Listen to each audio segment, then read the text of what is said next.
Assalamualaikum warahmatullahi wabarakatuh. Di video kali ini kita akan membahas tentang fishbone diagram atau disebut juga sebagai diagram tulang ikan.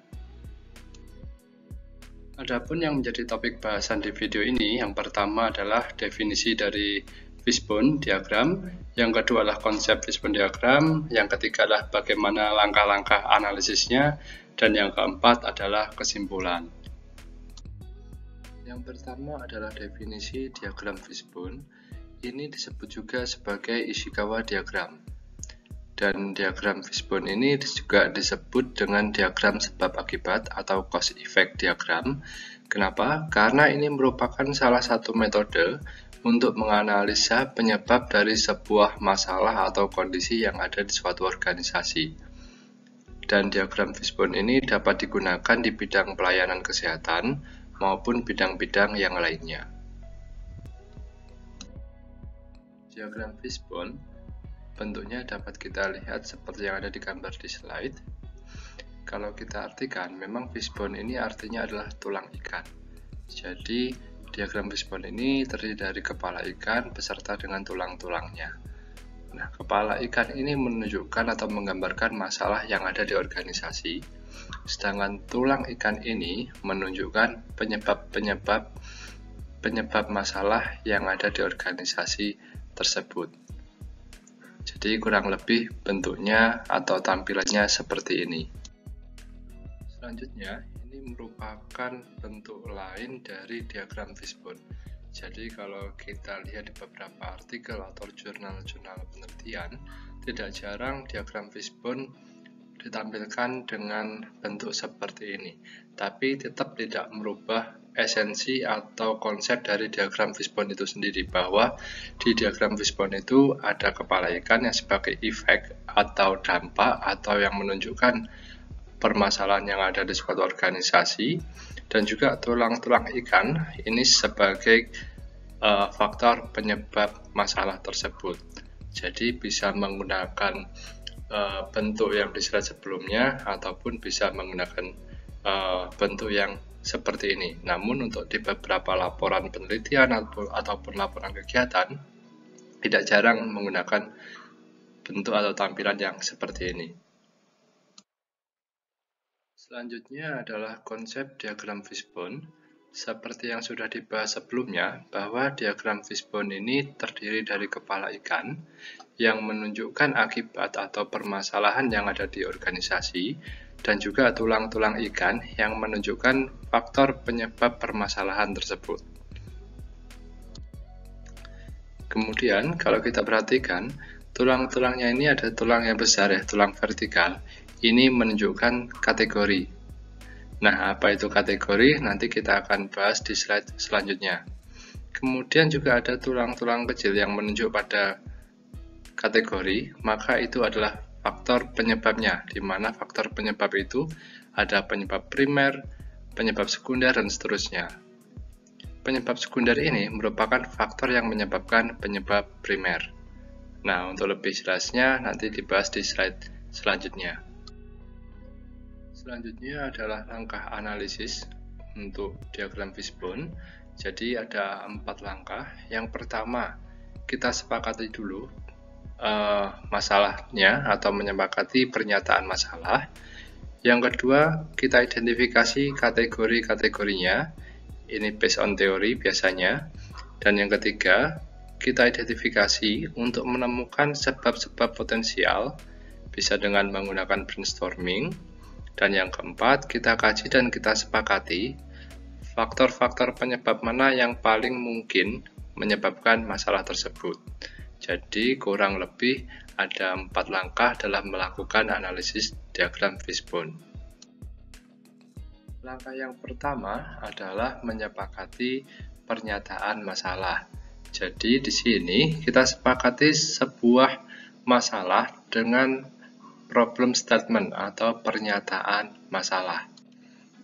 Masalah di sini bisa kita peroleh dengan cara mengidentifikasi dan kita sepakati dalam suatu diskusi bahwa masalah ini merupakan masalah prioritas yang harus segera diselesaikan. Kemudian, pernyataan masalah ini diinterpretasikan sebagai suatu efek akibat atau secara visual dalam fishbone ini diletakkan pada kepala ikannya. Kurang lebih gambarannya seperti ini.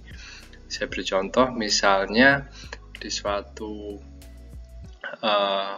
Fasciankes terdapat permasalahan dalam keterlambatan penyediaan berkas rekam medis. Oleh karena itu, dari contoh tersebut, terdapat permasalahan keterlambatan penyediaan berkas rekam medis, kita letakkan di sini sebagai kepala ikannya, bahwa ini menunjukkan masalah yang akan dikaji. Sedangkan tulang-tulang ikannya ini nanti menunjukkan kategori dan juga penyebab keterlambatan penyediaan berkas rekam medis. Langkah yang kedua adalah mengidentifikasi kategori. Kategori ini diinterpretasikan sebagai cause atau penyebab atau variabel atau secara visual dalam diagram fishbone ini seperti tulang ikan yang vertikal, yang ke atas. Dan kategori ini penentuannya terkadang atau pada umumnya berdasarkan teori tertentu. Bisa menggunakan teori kinerja, 5M, teori perilaku, dan sebagainya. Contohnya, dari contoh permasalahan yang sebelumnya, kita coba akan kaji dengan menggunakan teori 5M, yaitu man, money, method, material, dan mesin. Karena kita akan menganalisanya dengan menggunakan 5M atau teori 5M, maka tampilannya seperti ini ya. Ini tadi yang kepala ikannya sebagai permasalahannya, yaitu keterlambatan penyediaan berkas rekam medis. Kemudian kategorinya ini kita tentukan tadi dengan menggunakan teori 5M. Man, atau dari aspek SDM-nya, sumber daya manusianya. Money ini terkait dengan uang, dana atau anggarannya. Material ini adalah bahan-bahannya. Kemudian method ini adalah metode, ini bisa berkaitan dengan SOP-nya. Kemudian yang kelima adalah mesin atau mesin, atau dari aspek peralatannya. Jadi dari langkah kedua kita tentukan kategorinya ini ya, 5M ini. Langkah yang ketiga adalah dengan mengidentifikasi penyebab. Jadi yang pertama, setiap kategori tadi itu mempunyai sebab-sebab yang perlu diuraikan. Yang kedua, terdapat penyebab primer, penyebab sekunder, tersier, dan seterusnya. Jadi penyebab sekunder itu yang menyebabkan terjadinya penyebab primer. Penyebab tersier itu yang menyebabkan terjadinya penyebab sekunder, dan seterusnya. Yang ketiga, satu sebab bisa ditulis di beberapa tempat jika sebab tersebut berhubungan dengan beberapa kategori yang lainnya. Untuk lebih jelasnya, langsung saja kita praktekkan di contoh. Ini adalah contoh yang tadi ya. Saya ulangi lagi. Kepala ikannya adalah permasalahannya. Kemudian kategorinya, langkah kedua menentukan kategorinya ada man, money, material, method, dan mesin. Dan langkah yang ketiga adalah mengidentifikasi faktor penyebab per masing-masing kategori. Jadi per masing-masing kategori ini, man ini diidentifikasi apa saja faktor-faktor yang menyebabkan terjadinya keterlambatan penyediaan berkas RM. Nanti juga diidentifikasi kira-kira dari anggaran ada permasalahan apa sehingga dapat menyebabkan permasalahan ini. Begitupun seterusnya dari material, method, dan mesin. Untuk hal ini saya akan memberikan contoh dari dua kategori, yaitu aspek man atau sumber daya manusia dan juga dari kategori method atau metode.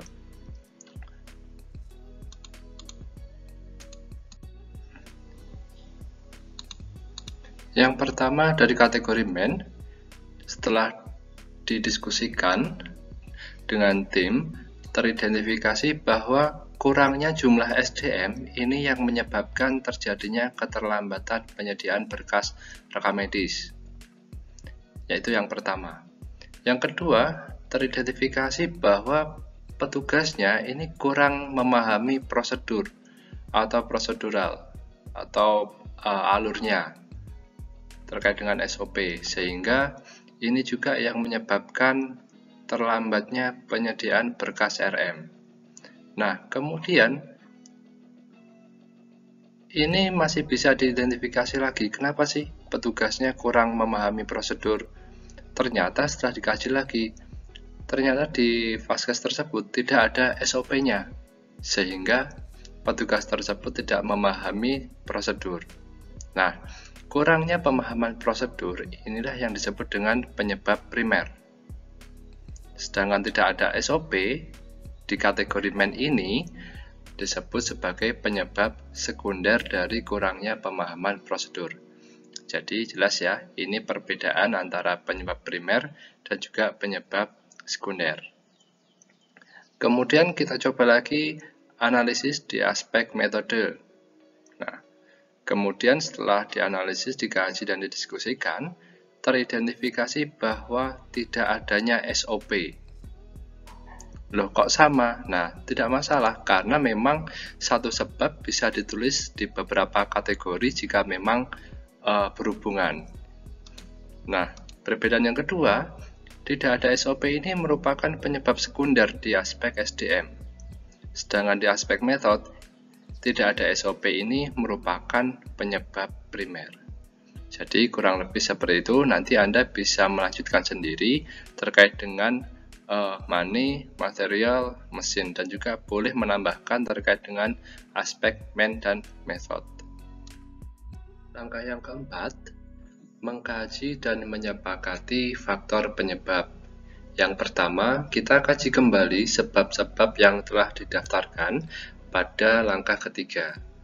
Yang kedua, apabila setelah setiap kategori diisi, carilah sebab yang paling mungkin di antara semua sebab-sebab tersebut dan sub-subnya, termasuk penyebab primer, sekunder, dan tersier. Kita kira-kira mana sih yang paling mungkin menjadi penyebab utamanya? Yang ketiga, jika ada sebab-sebab yang muncul pada lebih dari satu kategori, kemungkinan itu merupakan petunjuk sebab yang paling mungkin. Artinya, itu merupakan petunjuk yang paling mungkin menyebabkan terjadinya keterlambatan penyediaan berkas rekam medis. Kalau kita mengambil contoh yang tadi. Nah, apabila tidak ada hal-hal yang seperti itu, seperti yang di poin 3 ini, kita bisa memprioritaskan penyebab masalah dengan menggunakan metode-metode tertentu. Misalnya menggunakan metode USG, metode MCUA, CARL, dan sebagainya. Kurang lebih seperti itu.